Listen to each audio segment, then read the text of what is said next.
السلام علیکم ناظرین، آپ دیکھ رہے ہیں سماحات جنرل۔ آج کی ویڈیو میں ہم بات کریں گے ایک اہم اور غیر معمولی واقعے پر جو ہمارے خطے کی سیاست اور نوجوان نسل کے مستقبل کے حوالے سے ایک نیا رخ متعین کرتا ہے۔ یہ واقعہ ہے نیپال میں جنزی کے بڑے پیمانے پر مظاہروں کا، جو سوشل میڈیا پر لگائی گئی پابندی کے خلاف شروع ہوئے اور پھر ملک کی تحریک میں تبدیل ہو گئے۔ ان مظاہروں نے نہ صرف حکومت کو جھکنے پر مجبور کیا بلکہ وزیر اعظم کی استعفے تک نوبت پہنچا دی۔ یہ کہانی صرف سوشل میڈیا کی آزادی کی نہیں بلکہ اظہار رائے، بدعنوانی کے خلاف جدوجہد اور ایک نئی سیاسی بیداری کی بھی ہے۔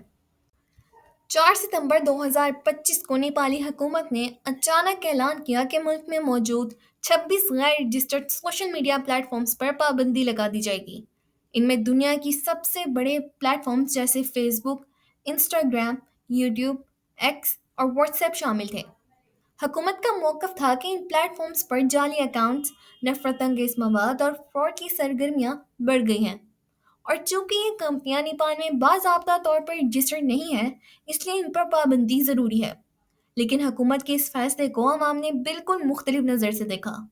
نوجوانوں نے اسے اپنی اظہار رائے اور آزادی پر حملہ قرار دیا، خاص طور پر جنزی جو کہ ڈیجیٹل دنیا میں پلی بڑھی ہے، اس فیصلے کو قبول کرنے کو تیار نہیں تھی۔ پابندی کے اعلان کے اگلے ہی دن کھٹمنڈو کی سڑکوں پر نوجوانوں کو ہجوم نکل آیا۔ یہ مظاہرے پرامن انداز میں شروع ہوئے تھے، لیکن جیسے جیسے پولیس کی جانب سے سختی کی گئی، احتجاج مزید شدت اختیار کرتا گیا۔ نوجوان پارلیمنٹ کی عمارت کے قریب پہنچے اور جب پولیس نے واٹر کینن، ربڑ کی گولیاں اور آنسو گیس استعمال کی تو ہجوم میں غصہ اور زیادہ بھڑک گیا۔ یہ مظاہرے صرف کھٹمنڈو کی حد تک محدود نہیں رہے، نیپال کے دوسرے شہروں میں بھی نوجوان سڑکوں پر آ گئے۔ سوشل میڈیا پر پابندی نے ان مظاہروں کو مزید علامتی بنا دیا۔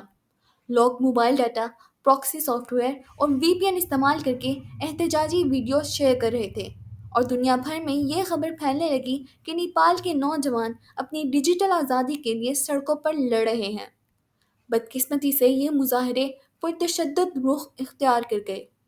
پولیس اور سیکیورٹی فورسز کی فائرنگ اور تصادم کے نتیجے میں کم از کم 19 افراد ہلاک اور سینکڑوں زخمی ہوئے۔ زخمیوں میں بڑی تعداد نوجوان طلبہ کی تھی۔ ہسپتالوں میں ایمرجنسی نافذ کر دی گئی۔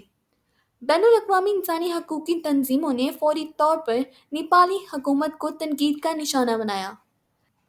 جب یہ خبریں پھیلی کہ 19 سے زائد جانیں ضائع ہو چکی ہیں تو عوامی غصہ اور بڑھ گیا۔ صرف سوشل میڈیا بحالی کی مانگ نہیں رہی بلکہ اب نعرے لگنے شروع ہو گئے: کرپشن کا خاتمہ کرو، نوجوانوں کو نوکریاں دو، اور یہ حکومت نااہل ہے۔ یہ احتجاج ایک ڈیجیٹل فریڈم موومنٹ سے بڑھ کر کرپشن کے خلاف ملک کی تحریک بنتا جا رہا تھا۔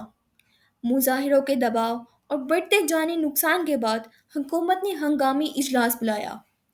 آخر کار اعلان کیا گیا کہ سوشل میڈیا پر پابندی واپس لے لی گئی ہے اور پلیٹ فارمز کو بحال کر دیا گیا ہے۔ وزیر اطلاعات نے کہا کہ ہم نے سوشل میڈیا شٹ ڈاؤن ختم کر دیا ہے، پلیٹ فارمز اب کام کر رہے ہیں، لیکن تب تک حالات قابو سے باہر ہو چکے تھے۔ صرف پابندی ہٹانے سے عوام مطمئن نہیں ہوئے۔ سب سے پہلے وزیر داخلہ نے استعفیٰ دیا اور کہا کہ وہ اخلاقی طور پر ذمہ دار ہیں۔ اس کے بعد کابینہ کے کئی وزراء اور 21 ممبران پارلیمنٹ نے بھی استعفیٰ دیا۔ آخرکار 9 ستمبر کو وزیر اعظم کے پی شرما اولی کو بھی اپنے عہدے سے دستبردار ہونا پڑا۔ یہ نیپال کی سیاست میں ایک بہت بڑا دھچکا تھا اور نوجوان مظاہرین نے اسے اپنی کامیابی قرار دیا۔ صورتحال کی سنگینی کے پیش نظر نیپالی فوج کو شہروں میں تعینات کیا گیا، کرفیو نافذ کیا گیا، ہوٹلوں اور دکانوں کو بند کر دیا گیا، اور فوج نے ریسکیو آپریشنز بھی کیے تاکہ غیر ملکی سیاحوں اور مقامی افراد کو محفوظ مقامات پر منتقل کیا جا سکے۔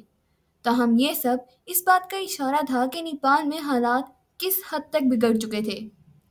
جب پابندی ہٹی اور حکومت گری تو نوجوانوں نے اپنے مطالبات مزید بڑھا دیے۔ وہ اب نئی آئین سازی، نمائندہ اسمبلی کی تحلیل اور نوجوان قیادت چاہتے ہیں۔ ان کا کہنا ہے کہ یہ صرف ایک آغاز ہے اور اب وقت آ گیا ہے کہ پرانی سیاسی اشرافیہ کو بدلا جائے۔ یہ جنزی بیداری اب صرف ڈیجیٹل حقوق تک محدود نہیں رہی، بلکہ سیاسی اور سماجی اصلاحات کی تحریک بن چکی ہے۔ خطے کے دیگر ممالک، خاص طور پر بھارت اور چین، نیپال کی صورتحال پر گہری نظر رکھے ہوئے ہیں۔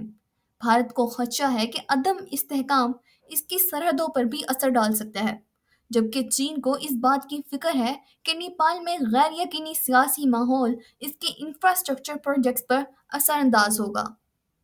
ناظرین، نیپال کے جنگی مظاہرے اس بات کا ثبوت ہیں کہ آج کے نوجوان نسل صرف ڈیجیٹل دنیا میں مصروف نہیں ہے۔